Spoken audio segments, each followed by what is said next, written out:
Salam, salam dalam nama Bapa, Putra, dan Roh Kudus. Saat ini saya akan bahas Yohanes pasal 13 ayat 1-20 tentang Yesus membasuh kaki murid-muridnya. Di dalam pasal ini,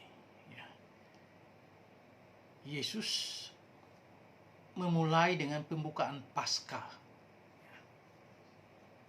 Dia mulai dengan pembukaan Paskah.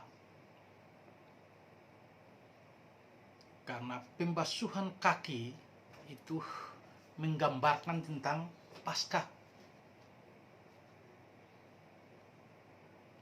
Mari kita membaca pasal 13 ayat 1. Sementara itu sebelum hari raya Paskah mulai, Yesus telah tahu bahwa saatnya sudah tiba untuk beralih dari dunia ini kepada Bapa.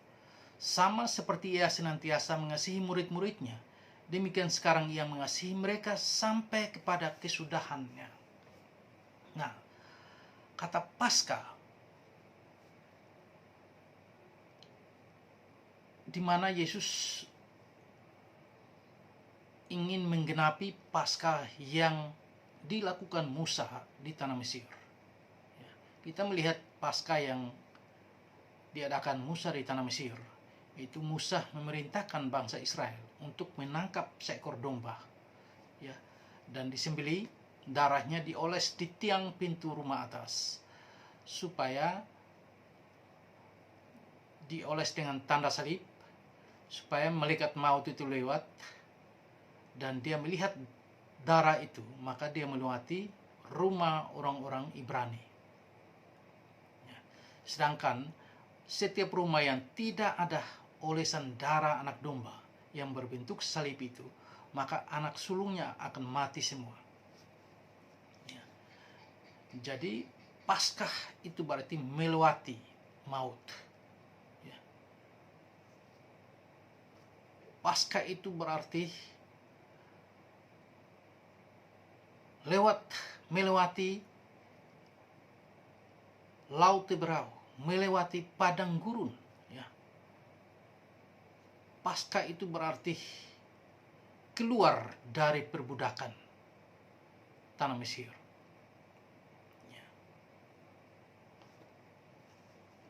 Jadi Paskah yang begitu penting bagi orang Israel. Dan sekarang Tuhan Yesus menggenapi Paskah itu di dalam dirinya. Itu sangat penting bagi seluruh umat manusia. Karena Paskah di Mesir itu menggambarkan tentang Paskah yang Yesus lakukan, yaitu penebusan dosa. Jadi Paskah artinya melewati maut karena dosa. Umat manusia telah jatuh di dalam dosa, dan mereka pasti binasa. Oleh karena itu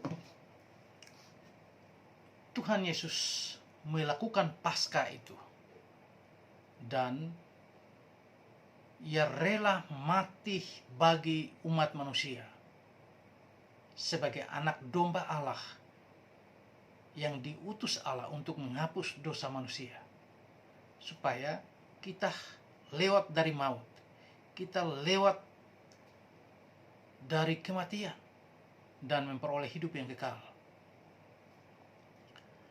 Oleh karena itu Yesus berkata, "Aku telah tahu bahwa saatnya sudah tiba untuk beralih dari dunia ini kepada Bapa." Dia diutus oleh Bapa ke dalam dunia, dan sekarang dia akan kembali kepada Bapa. Sama seperti ia senantiasa mengasihi murid-muridnya, demikianlah sekarang ia mengasihi mereka sampai kepada kesudahannya. Jadi Paskah itu penekanannya adalah kasih.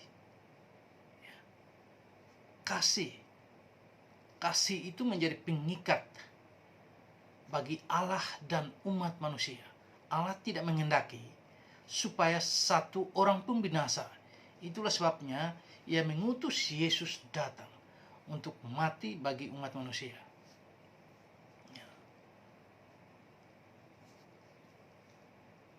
Namun di ayat yang kedua, mereka sedang makan bersama dan iblis telah membisikkan rencana dalam hati Yudas Iskariot, anak Simon, untuk mengkhianati dia. Ya, dalam pertemuan Paskah itu, yaitu kita istilahkan dengan sekarang perjamuan kudus malam itu. Ternyata ada seorang murid ya, yang tidak setia, yang tidak percaya kepada pelayanan Tuhan Yesus selama ini. Ya. Dan hatinya ia bukakan kepada iblis. Iblis telah membisikkan rencana jahat ke dalam hati Yudas untuk mengkhianati Tuhan Yesus. Ya. Nah, peristiwa ini tidak menggagalkan rencana Tuhan Yesus untuk mengasihi Yudas. Ya. Tuhan Yesus tetap menyatakan kasih-Nya kepada Yudas dan juga ia tetap membasuh kaki Yudas. Ya. Ini suatu kerendahan hati yang luar biasa. Sekalipun ia sudah tahu bahwa Yudas mengkhianati dia, tapi dia membasuh kaki Yudas malam itu juga. Lalu bangunlah Yesus dan menanggalkan jubahnya. Ia mengambil selai kain lenan dan mengikatkannya pada pinggangnya. Kemudian ia menuangkan air ke dalam sebuah basi dan mulai membasuh kaki murid-muridnya, lalu menyekanya dengan kain yang terikat pada pinggangnya itu. Ya. Nah, kalau kita melihat istilah pembasuhan kaki, maka kita melihat juga dalam Perjanjian Lama itu ada pembasuhan kaki yang bersifat tradisi budaya, tapi juga yang bersifat profetik. Ya. Jadi orang Israel bepergian kemana-mana secara tradisi, mereka harus membasuh kaki mereka karena debu melekat di kaki dan di tangan mereka. Tetapi pembasuhan kaki secara profetik itu terdapat dalam Keluaran 30 ayat 18 sampai 21. Tuhan berfirman kepada Musa membuat bejana pembasuhan. Ya. Itu baskom tembaga, portabel. Ya. Itu kalau dalam bahasa Ibrani kior nekoset. Ya. Kior nekoset. Jadi ditempatkan di kemah pertemuan dan mezbah untuk Harun dan anak-anaknya membasuh kaki dan tangan untuk masuk ke kemah pertemuan. Ya. Jadi kalau tidak membasuh kaki mereka, maka mereka tidak boleh masuk ke dalam kemah suci dan mezbah korban pendamaian. Ya. Itu adalah suatu syarat profetik daripada Tuhan. Lalu kita melihat latar belakang tentang membasuh kaki. Ya. Bangsa Yahudi menafsirkan dalam Midrash mengenai Kejadian 21 ayat 14. Ketika Abraham dan Sarah mengusir Hagar keluar dari rumah. Ya.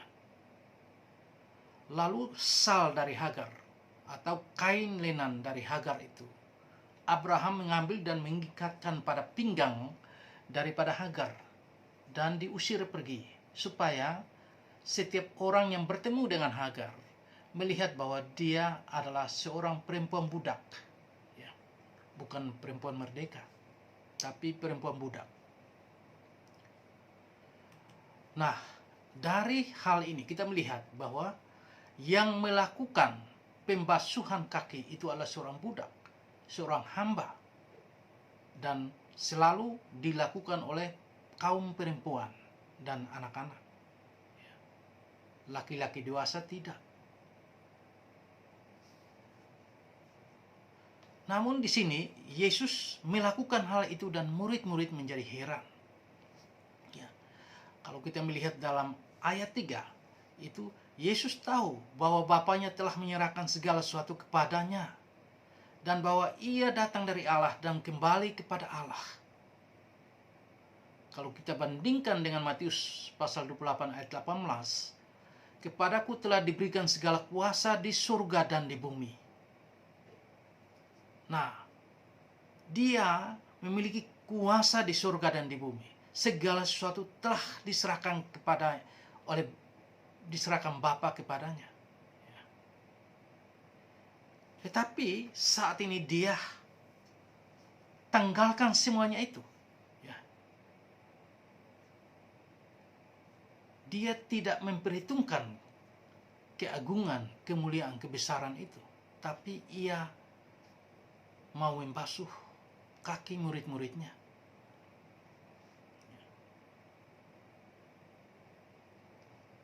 Kata menanggalkan jubahnya, ya, menanggalkan jubahnya adalah kiasan daripada kematiannya. Ya.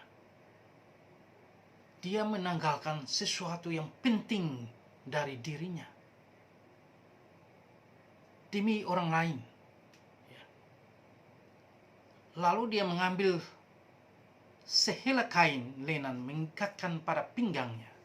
Kalau kita lihat dari latar belakang Midras, maka dia adalah seorang terusir, ya, seorang hamba atau seorang budak diusir pergi. Ya.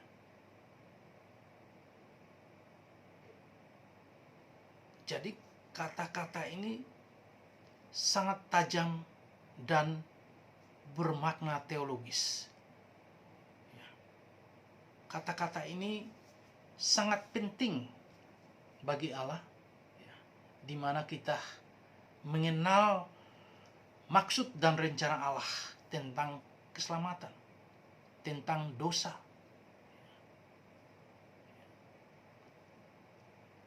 tentang maut. Oleh karena itu, Yesus menanggalkan jubahnya. Lalu dia mulai membasuh kaki murid-muridnya dan membersihkannya dengan kain tersebut. Ya. Jadi di dalam ayat ini, Yesus menunjukkan kerendahan hati yang luar biasa. Ya. Yesus menunjukkan kerendahan hati.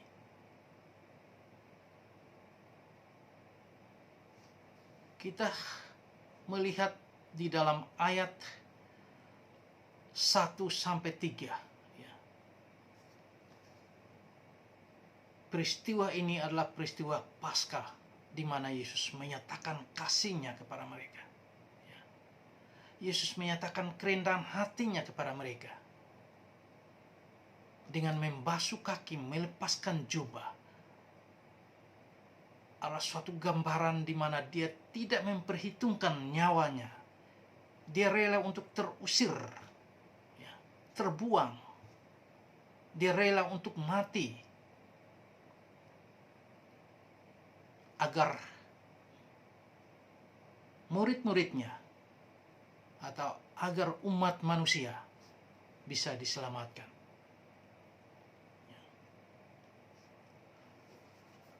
Lalu kita melihat di dalam ayat ke-6. Maka sampailah ia kepada Simon Petrus. Kata Petrus kepadanya, Tuhan, engkau hendak membasuh kakiku? Wah, di dalam ayat 6 ini, Petrus cuma berkata dengan bahasa yang sederhana, Tuhan, mengapa engkau membasuh kaki saya? Engkau adalah Tuhan. Ya. Jadi perkataan Petrus ini seperti seolah-olah mencegah supaya Tuhan Yesus jangan membasuh kakinya, karena tidak layak Yesus melakukan itu. Karena yang bisa melakukan itu hanyalah seorang budak, ya, bukan seorang guru dan Tuhan. Nah, kita juga lihat perbandingan di dalam Matius 16 ayat 21 sampai 23. Ya. Sejak waktu itu Yesus mulai menyatakan kepada murid-muridnya bahwa ia harus pergi ke Yerusalem dan menanggung banyak penderitaan dari pihak tua-tua, imam-imam kepala dan ahli-ahli Taurat, lalu dibunuh dan dibangkitkan pada hari ketiga. Tetapi Petrus menarik Yesus ke samping dan menegur dia. Katanya, Tuhan, kiranya Allah menjauhkan hal itu. Hal itu sekali-kali takkan menimpa engkau. Maka Yesus berpaling dan berkata kepada Petrus, Enyaleh iblis, engkau suatu batu sandungan bagiku, sebab engkau bukan memikirkan apa yang dipikirkan Allah, melainkan apa yang dipikirkan manusia. Nah, jadi dalam Matius 16 ayat 21 sampai 23, ya, Petrus ingin menggagalkan salib itu. Ya.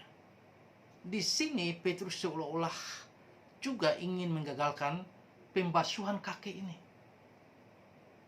Jangan Tuhan. Mengapa engkau membasuh kaki saya? Sebab engkau adalah Tuhan. Ya. Lalu apa yang Yesus katakan kepadanya? Jawab Yesus kepadanya, apa yang kuperbuat engkau tidak tahu sekarang, tetapi engkau akan mengertinya kelak. Ya. Jadi saat ini dia tidak tahu, tapi nanti dia akan mengerti.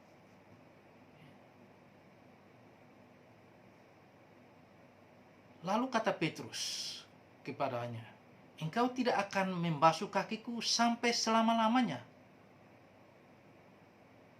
Jawab Yesus, jikalau aku tidak membasuh engkau tidak mendapat bagian dalam aku. Nah,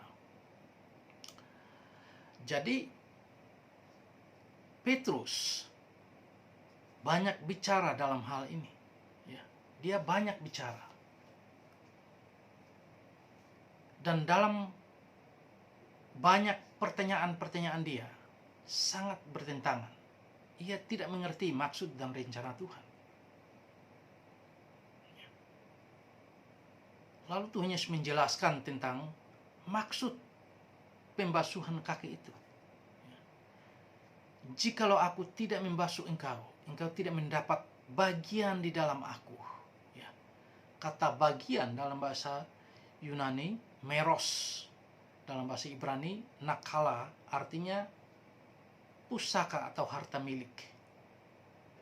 Jadi kalau Yesus tidak membasuh kaki Petrus, maka Petrus tidak menjadi warisan, tidak mendapat warisan, ya, tidak mendapat harta milik di dalam Yesus. Ya. Dan Yesuslah harta milik itu, pusaka itu, warisan itu. Ya. Nah, ketika Petrus mendengar penjelasan daripada Tuhan Yesus itu, lalu dia melanjutkan pertanyaannya lagi. Kata Simon Petrus kepadanya, Tuhan, jangan hanya kakiku saja, tetapi juga tangan dan kepalaku. Ya, dia minta seluruhnya, karena Tuhan Yesus sudah menjelaskan tentang mendapat bagian di dalam dia. Kata Yesus kepadanya, barang siapa telah mandi, ia tidak usah membasuh diri lagi, selain membasuh kakinya, karena ia sudah bersih seluruhnya. Juga kamu sudah bersih, tapi juga kamu sudah bersih, hanya tidak semua. Ya, jadi semua murid-murid itu sudah bersih, tapi satu di antara mereka tidak bersih, yaitu Yudas. Ya. Nah, ada dua hal penting di sini. Ya. Ada dua hal penting di sini. Yaitu membasuh kaki. Ya. Kalau aku tidak membasuh kaki engkau tidak mendapat bagian di dalam aku. Ya. Itu adalah poin yang kedua. Tadi poin pertama adalah kerendahan hati. Poin yang kedua adalah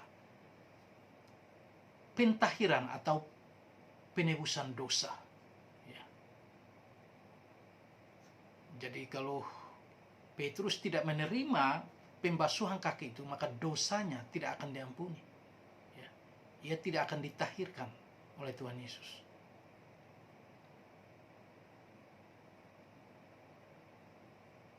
Nah, ada dua kata penting di sini, yaitu kata mandi, ungkapan atau frase, barang siapa telah mandi, ia tidak usah membasuh diri lagi. Ya. Jadi kata mandi, ya, dalam bahasa Yunani nepsestai, itu mengandung makna kiasan secara teologis, artinya berbicara tentang penebusan Yesus. Berbicara tentang penebusan. Ya. Yesus akan mati di kayu salib dan menebus dosa umat manusia. Satu kali sampai selama-lamanya. Ya. Jadi mandi seluruhnya itu merupakan penebusan yang secara permanen satu kali sampai selama-lamanya. Oleh karena itu Tuhan Yesus berkata, kalau Anda sudah mandi, maka tidak perlu dibasuh lagi.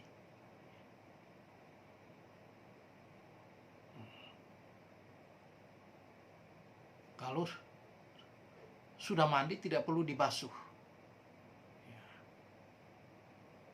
Lalu kedua, kata basuh kaki. Ya. Basuh kaki artinya berbicara, mengandung makna kiasan, yaitu berbicara tentang dosa yang kita lakukan setiap hari. Ya. Baik dosa pikiran, perkataan, perbuatan yang disadari maupun yang tidak disadari. Tiap hari kita harus meminta pengampunan dosa kepada Tuhan. Kita harus sadar akan dosa-dosa kita. Kalau kita sudah ditebus oleh Tuhan Yesus di atas kayu salib. Ya. Jadi ciri orang yang dipilih Tuhan, ciri orang percaya kepada Tuhan Yesus, yang sudah ditebus satu kali sampai selama-lamanya, maka dia harus mengoreksi dirinya setiap saat, supaya dia meminta ampun atas dosa-dosa yang ia buat secara sengaja dan tidak sengaja dari pikiran, perkataan, perbuatan. Ya. Nah, kalau seseorang tidak melakukan hal itu, ya, maka itu bukan ciri orang yang bertobat. Itu bukan ciri orang yang sudah ditebus. Itu orang simpatisan seperti Yudas. Ya. Bukan orang Kristen yang sungguh-sungguh.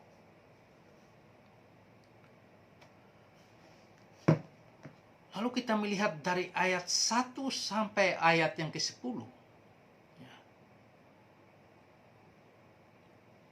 Ada kata tahu di dalam ayat-ayat ini. Saya hitung 7 kali kata tahu. 6 kali Tuhan Yesus memakai kata oidas. Lalu 1 kali dia memakai kata ginosko.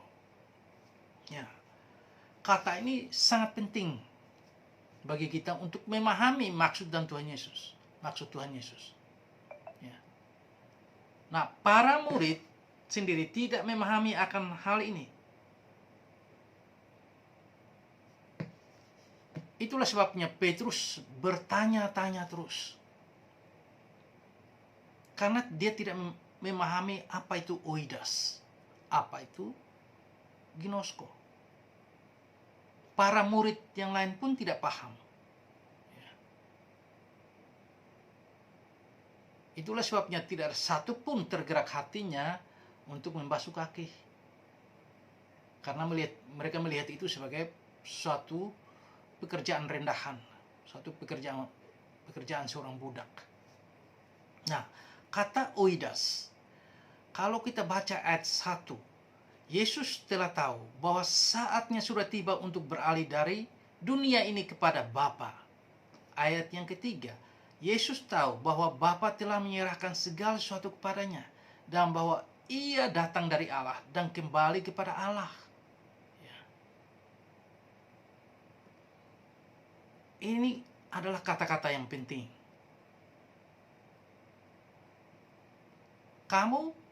Sekarang kamu tidak tahu, tapi nanti kamu tahu. Ya. Nah, apa maksud kata oidas ini? Kata oidas adalah pengetahuan ilahi, pengetahuan tentang misteri Allah, rahasia Allah. Ya. Pengetahuan tentang misteri atau rahasia Allah itulah kehendak Tuhan. Ya. Jadi, jikalau seseorang tidak mengerti akan pengetahuan oidas ini, tidak memahami akan rahasia misteri Allah atau pengetahuan ilahi itu, maka dia tidak akan mengerti kehendak Allah. Itulah sebabnya banyak hamba Tuhan, mereka selalu bertanya-tanya, apakah ini kehendak Tuhan atau bukan? Ya.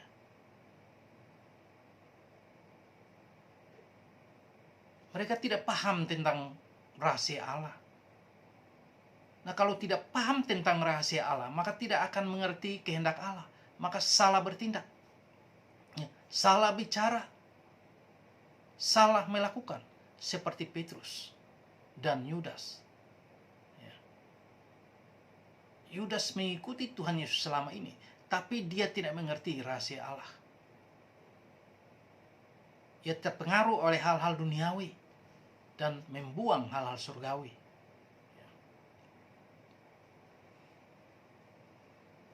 Jadi ini sangat penting, Bapak Ibu saudara sekalian.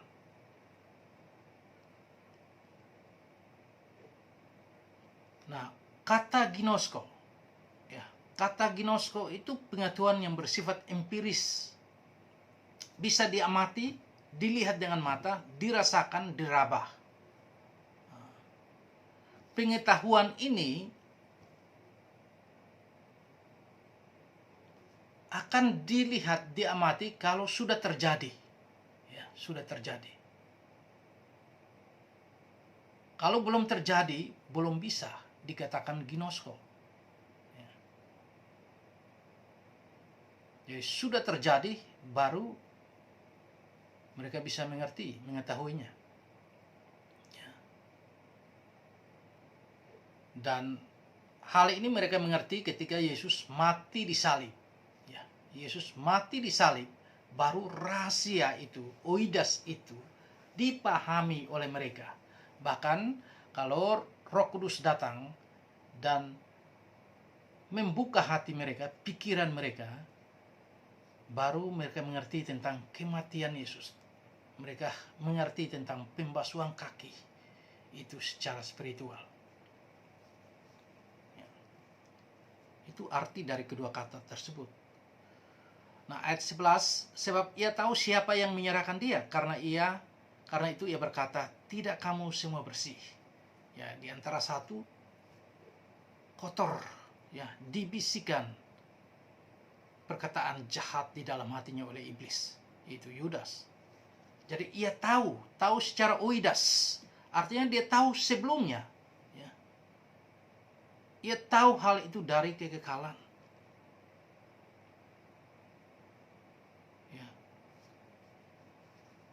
Itu hubungannya dengan ayat yang ke-18.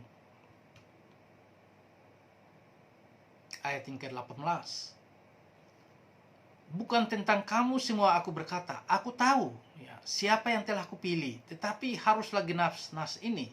Orang yang makan rotiku telah mengangkat tumitnya terhadap aku. Nah, Tuhan Yesus mengutip nubuat dari Mazmur 41 ayat 10. Dia mengutip ayat ini, berbicara tentang kekekalan, ya. Berbicara tentang nubuat sebelum segala sesuatu terjadi, ya. Dari kata tahu ini,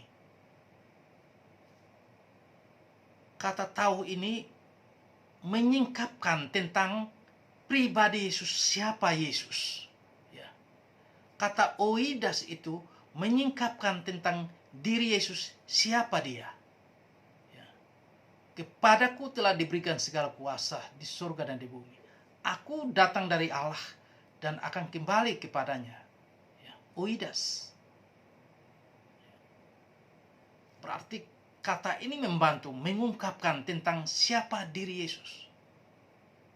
Ya, dia adalah Tuhan, YHWH itu.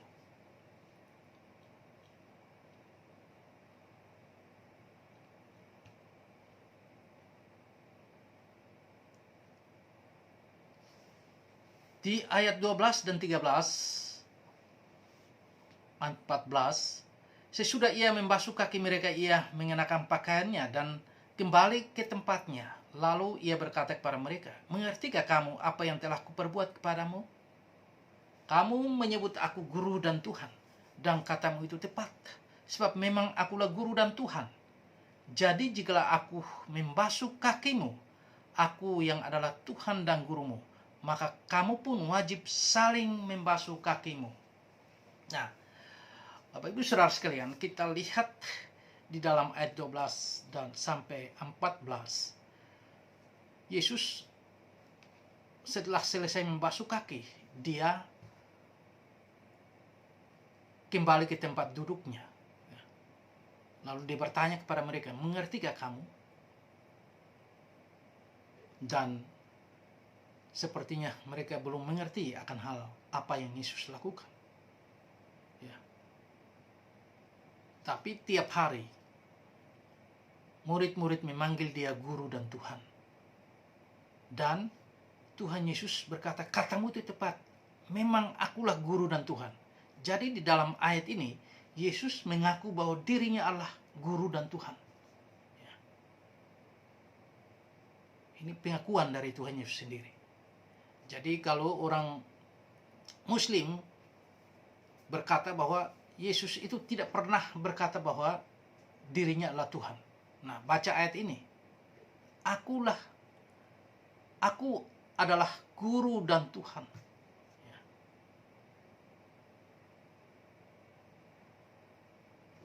Nah, kita melihat kata guru dan Tuhan. Kata guru di sini dalam bahasa Yunani didaskalos. Ya, didaskalos dalam bahasa Ibrani rabi. Lalu dalam bahasa Aramaik, Tuhan Yesus selalu berbicara dalam bahasa Aramaik. Ya. Terjemahan Aramaik itu menerjemahkannya Raban. Ya. Kalau di Injil Yohanes dia Rabuni, dia menyebutnya Rabuni. Ya. Nah, kata Raban itu artinya guru besar, seperti Gamaliel, seperti Nikodemus. Itu adalah Raban atau guru besar. Di Indonesia profesor. Ya. Jadi murid-murid memanggil dia guru besar. Ya. Dalam terjemahan Aramaik, Raban atau guru besar. Lalu dalam versi Haberit bahasa Ibrani menerjemahkan moreh. Ya. Moreh itu artinya penunjuk jalan. Ya. Berasal dari kata kerja dia berasal dari kata kerja Ibrani kata kerja Ibrani yaitu yarah. Ya. Jadi kata more itu berasal dari akar kata yara, artinya menunjukkan. Ya. Menunjukkan. Lalu kata yara itu dari akar kata benda. Ya. Feminim, Torah atau hukum Torah. Nah, kata Torah itu artinya pengajaran, ya, penuntun, petunjuk. Ya, itu arti dari Torah. Lalu kata Tuhan. Kata Tuhan itu dalam bahasa Yunani kurios. Bahasa Ibrani Adonai. Nah, orang Ibrani ketika mereka membaca kitab Perjanjian Lama, mereka menemukan kata YHWH atau Yahweh. Itu nama itu suci dan kudus, tidak boleh diucapkan. Ya. Mereka sangat menghormati nama itu, sehingga mereka gantinya dengan Adonai. Ya, Adonai itu memiliki makna Tuhan dan juga kepada manusia atau pembesar, seorang yang lebih tinggi dari yang lain. Ya, lalu kita terjemahkan dalam bahasa Indonesia Tuhan. Ya. Nah, kata Adonai itu atau kurios itu, lalu kita baca di dalam 1 Samuel 15 ayat 2, yaitu kurios Sabaoth, artinya Tuhan semesta alam. Lalu dalam 2 Korintus 6 ayat 18, Wahyu 11 ayat 17, Tuhan yang Maha Kuasa, Kurios Pantokrator. Ya, Kurios Pantokrator. Juga terdapat dalam Nahum 2 ayat 13, 2 Samuel 7 ayat 8. Ya, itu Kurios Pantokrator atau Tuhan yang Maha Kuasa.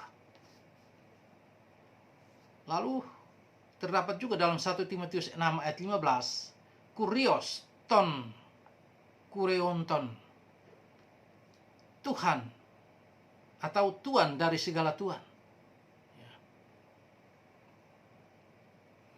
Lalu dalam Kisah Para Rasul 17 ayat 21, Matius 11 ayat 25, Lukas 10 ayat 21, Urano kai ges kurios, Tuhan atas langit dan bumi. Jadi kurios atau Tuhan atau Adonai di sini adalah dia adalah pemilik segala sesuatu. Dia pemilik segala sesuatu. Tuhan semesta alam, Tuhan yang Maha Kuasa, Tuhan dari segala Tuhan, Tuhan atas langit dan bumi.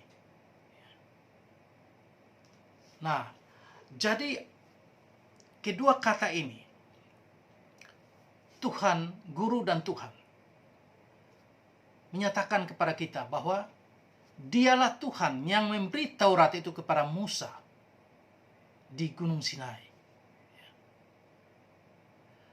Dan dia datang sebagai manusia, sebagai guru atau guru besar, ya, mengajarkan kita umat manusia untuk kembali kepada Bapa di surga melalui dirinya. Melalui dirinya. Dia datang menggenapi Taurat itu di dalam dirinya. Ya. Jadi dialah petunjuk untuk datang kembali kepada Allah Bapa di surga. Ya. Jadi kalau tidak melalui dia, maka Anda tidak bisa kembali kepada Bapa di surga. Ya. Karena dialah Torah itu.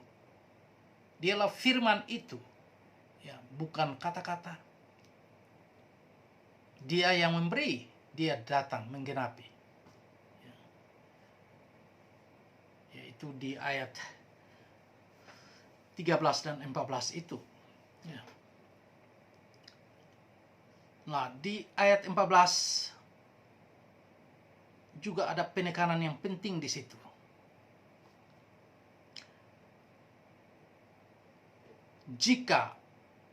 Jikalau aku membasuh kakimu, aku yang adalah Tuhan dan gurumu, maka kamu pun wajib saling membasuh kakimu.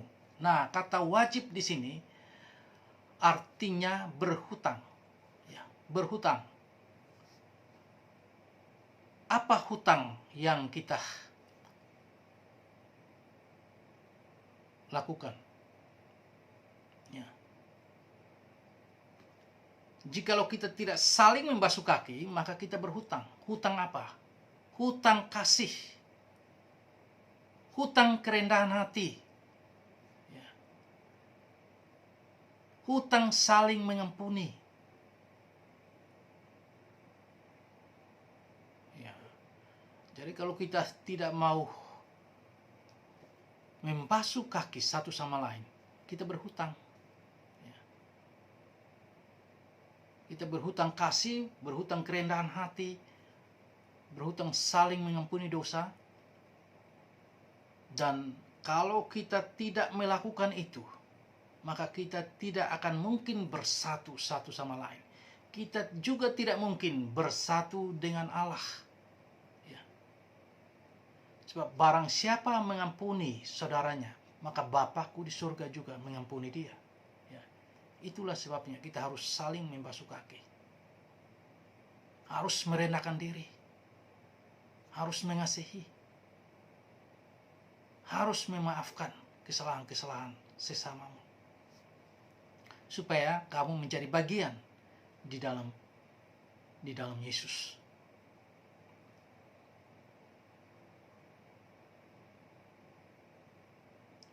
Sebab aku telah memberikan suatu teladan kepadamu, supaya kamu juga berbuat sama seperti yang telah kuperbuat kepadamu.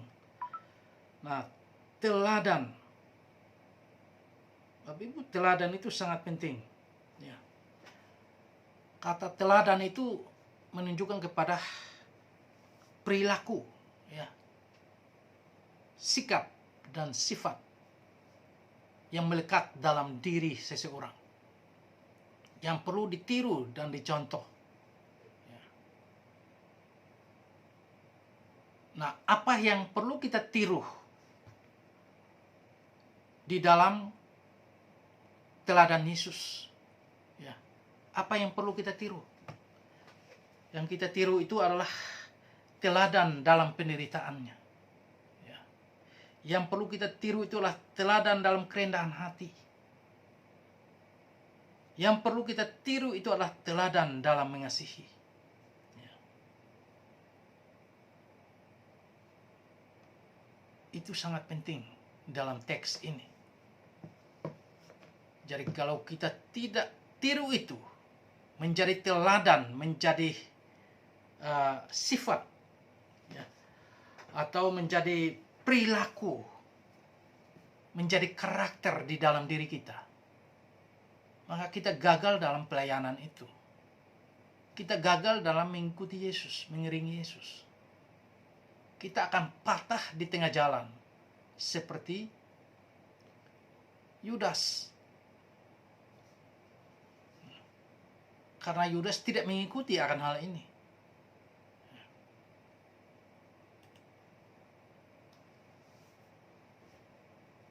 Nah, di ayat 16. Di ayat 16 dan 20, ya, aku berkata kepadamu, sesungguhnya seorang hamba tidak lebih tinggi daripada tuannya, ataupun seorang utusan daripada dia yang mengutusnya.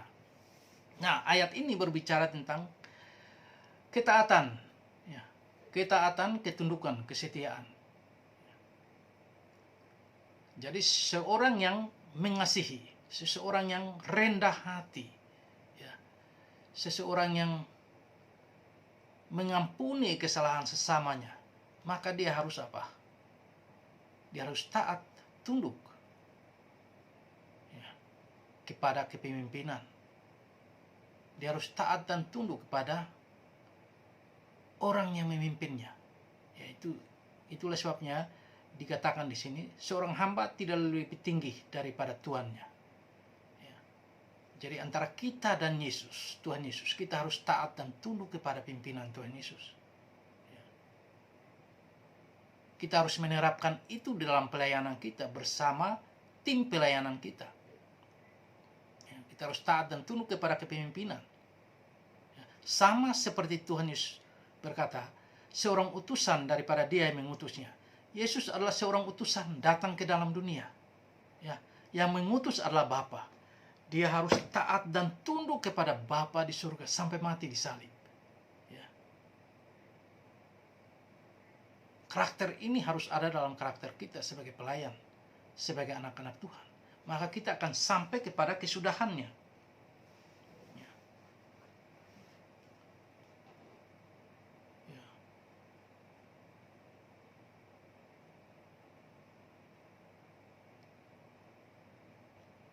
Lalu di ayat yang 20, aku berkata kepadamu, sesungguhnya barang siapa menerima orang yang kuutus, ia menerima aku, dan barang siapa menerima aku, ia menerima dia yang mengutus aku.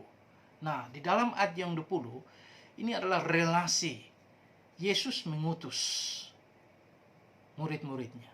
Ya. Ini semacam suatu pengutusan sebelum ia bangkit dari kematian di Matius pasal 28. Ini relasi dengan Kristus, dengan Bapa di surga. Aku berkata kepadamu, sesungguhnya barang siapa menerima orang yang kuutus. Ya. Jadi apabila saudara diutus dan memberitakan tentang Yesus, dan Anda diterima, maka orang itu sudah menerima Tuhan Yesus. Tapi kalau dia menolak saudara, maka dia menolak Tuhan Yesus. Dan barang siapa menerima Tuhan Yesus, dia sudah menerima Bapa di surga. Nah, ini relasi pengutusan yang tidak putus satu sama lain. Lalu di ayat yang ke-17, jikalau kamu tahu semua ini, maka berbahagialah kamu jika kamu melakukannya. Nah, ada kata jika, ya, pengandaian. Ya. Pengandaian ini menunjukkan bahwa kalau kita tahu semua ini, ya, maka diberkati. Bahasa Indonesia sehari-hari itu menerjemahkan diberkati. Kamu diberkati jika kamu melakukannya. Ya, jadi jika tahu, melakukan, maka diberkati atau berbahagia. Kalau tidak tahu bagaimana mau melakukannya, pasti tidak bisa melakukannya. Kalau memaksa melakukan, pakai perasaan, pakai akal budi, pakai suara hati, pasti salah. Ya. Dan akhirnya tidak bisa berbahagia, tidak diberkati. Ya. Nah, kata tahu di sini dia pakai kata oidas, yaitu pengetahuan tentang misteri Allah, pengetahuan ilahi, pengetahuan tentang rahasia Allah. Jadi orang yang tidak mengerti rahasia ilahi, maka dia tidak mengerti kehendak Allah. Dia tidak akan bisa melakukannya. Dia lakukan pasti salah. Ya. Dan seringkali kita dalam pelayanan, kita berhubungan dengan materi. Nah, orang seringkali menafsirkan berbahagialah atau dengan terjemahan lain diberkatilah. Ya. Dia seringkali hubungkan dengan materi, padahalnya ini bukan materi. Yang dimaksud dengan berkat di sini adalah berkat rohani. Ya. Berkat rohani itulah Yesus sendiri, Allah Tritunggal. Jadi tidak boleh kita sejajarkan dengan materi yang fana, yang berasal dari debu. Ya. Itu Tuhan sangat marah dengan kita kalau kita mensejajarkan materi dunia ini dengan dirinya. Dirinya harta yang kekal itu. Dialah segala-galanya dalam hidup kita. Dialah harta kita. Jadi kita tidak boleh mensejajarkan dengan harta benda dunia ciptaan yang berasal dari tanah. Ya. Kita harus memuliakan dia di atas segala-galanya. Nah, saudara, ayat 17 ini sangat penting. Jikalau engkau tidak memiliki pengetahuan oidas, pengetahuan ilahi atau rahasia atau misteri Allah atau kehendak Allah, maka dalam pelayanan Anda akan salah bertindak. Anda akan melakukan hal-hal yang menyakitkan hati Tuhan. Saya kasih contoh. Pada waktu Naaman mendengar kesaksian seorang gadis kecil dari Israel yang menjadi budak di rumahnya, bahwa ada nabi di Israel yang bisa menyembuhkan penyakitnya. Ada Allah di Israel. Lalu dia mengutus orang. Dan akhirnya dia mendapat kepastian dan dia pergi ke Israel. Dia datang kepada Elisa.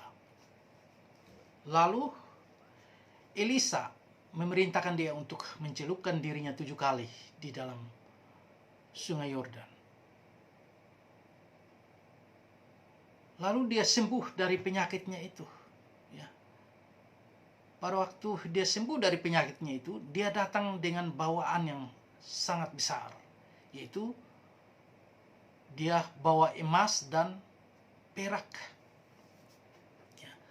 Harganya kalau ditaksir sekarang itu miliaran. Ya, miliaran rupiah. Baik sebagai hamba Tuhan, pasti dia melihat ini sebagai berkat Tuhan yang luar biasa. Puji Tuhan, haleluya, kita diberkati. Nah, itu hamba Tuhan melihat hanya kepada uang. Ya. Tetapi Elisa, ketika dia memberikan kepada Elisa, Elisa menyuruh dia membawa pulang harta benda itu. Ya. Elisa tidak mau menerimanya. Ya. Tetapi ketika Naaman pulang, lalu Gehazi lari dari belakang. Ya. Dia mendapati Naaman, lalu dia berbicara dengan Naaman. Tuanku meminta emas dan perak. Ya. Dia bawa nama Naaman. Dia bawa nama Elisa, Nabi Elisa. Ya. Lalu Naaman turun dari keledainya dan berikan dia perak dan emas. Dia bawa pulang, dia sembunyikan di rumahnya. Lalu ketika dia pergi kembali kepada tuannya, Nabi Elisa, lalu Elisa bertanya, apa yang kamu lakukan? Ya. Lalu dia ceritakan, dia mendapat emas dan perak dari Naaman. Lalu Nabi Elisa berkata kepada Gehazi, mulai dari saat ini, penyakit dari Naaman, penyakit kusta itu akan pindah kepada engkau dan anak cucumu sampai selama-lamanya. Ya. Jadi seorang berpenyakit kusta itu, dia tinggalnya di gua-gua di hutan, tidak boleh dilihat. Ya. Nah, ini menjadi pelajaran penting bagi kita, Bapak Ibu Saudara sekalian. Di antara kedua hamba Tuhan ini, Nabi Elisa dan Gehazi. Elisa tahu tentang pengetahuan Oidas. Dia tahu tentang pengetahuan rahasia, misteri Allah, pengetahuan ilahi. Dia tahu tentang kehendak Allah, sehingga dia menolak harta benda bawaan daripada Naaman. Tetapi orang bodoh seperti Gehazi, hamba yang bodoh seperti dia melihat ini sebagai berkat. Dia melihat itu sebagai keuntungan. Dia menerima. Tapi akhirnya dosa orang itu pindah kepadanya. Ya. Oleh karena itu, sama dengan kita sekarang. Ya. Tidak semua pemberian itu kita harus terima. Hati-hati menerima pemberian yang sumbernya dari hal yang tidak benar.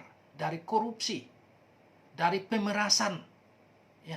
Dari penagihan-penagihan utang yang berlebihan. Ya. Dosa orang itu akan pindah kepada Anda dan keluarga Anda. Dan membahayakan hidupmu dalam pelayanan. Itu harus paham itu. Di sini hamba-hamba Tuhan terjebak dalam pelayanan mereka. Mereka melihat uang segala-galanya. Mereka lihat itu mereka gila. Ya. Puji Tuhan, haleluyanya besar karena dapat berkat. Tetapi Tuhan berkata, ya, celakalah engkau. Jadi kita menerima sesuatu, harusnya kita memiliki pengetahuan ilahi. Kita tahu bahwa itu kehendak Tuhan atau bukan.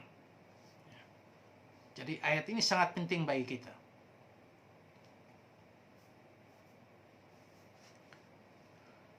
Ya, di ayat 18 dan 19. Bukan tentang kamu semua aku berkata, aku tahu siapa yang telah kupilih. Tetapi haruslah genap nas ini. Orang yang makan rotiku telah mengangkat tumitnya terhadap aku. Aku mengatakannya kepadamu sekarang juga sebelum hal itu terjadi. Supaya jika hal itu terjadi, kamu percaya bahwa akulah dia. Nah, Tuhan Yesus mengutip nubuat ini di dalam Mazmur 41 ayat 10. Ya. Nubuat itu berbicara tentang suatu pemberitahuan sebelumnya. Ya. Satu pemberitahuan dari kekekalan. Ya. Dan aku tahu, kata tahu di sini adalah kata oidas. Jadi kutipan nubuat dan kata oidas menunjukkan atau menyatakan kepada kita siapakah diri Yesus. Akulah dia. Akulah dia. Supaya sebelum hal itu terjadi, kamu jangan takut, ya. Kamu percaya bahwa akulah dia. Ya. Akulah dia itu egoimi. Egoimi itu dalam Injil Yohanes itu, ya, berakar dari kitab Taurat, yaitu berasal dari kata YHWH, Ehye Aser Ehye, akulah dia, akulah Yahweh, akulah Allah yang datang dari surga. Ya. Jadi ini di sini peneguhan tentang ketuhanan atau keilahian Yesus melalui nubuat dan kata tahu itu. Sehingga ayat ini, pasal ini sangat meyakinkan kita tentang pribadi Yesus. Siapakah dia? Dialah Tuhan yang sesungguhnya. Tidak perlu kita ragu. Ya. Tidak perlu kita khawatir. Ya. Jangan bimbang terhadap orang-orang yang tidak percaya. Terhadap orang Kristen yang murtad menjelek-jelekan Kristen bahwa Yesus bukan Tuhan. Jangan bimbang terhadap orang-orang yang menyangkal Allah Tritunggal dan mereka plesetkan Yesus, seorang Yesus bukan Tuhan. Ya. Jangan bimbang terhadap orang Muslim yang berkata bahwa Yesus bukan Tuhan. Percayalah kepada kitab sucimu, apa yang keluar dari Allah Bapa, apa yang keluar dari Roh Kudus, apa yang keluar dari mulut Tuhan Yesus sendiri, dan disaksikan oleh para nabi dan para rasul. Itulah yang penting, ya. Bukan dari pendeta-pendeta, bukan dari ustadz, ya, atau siapa saja. Dengarkanlah kesaksian firman Allah yang utuh. Itulah yang harus kita imani, kita percaya, supaya kita jangan ragu, kita menantikan kedatangan Tuhan Yesus yang kedua kali. Bapak Ibu Saudara sekalian, firman Tuhan itu sangat luar biasa, memberkati pribadi saya. Itulah sebabnya saya ulang lagi akan teks ini. Ya, karena sangat penting bagi orang Kristen untuk memahami tentang pembasuhan kaki.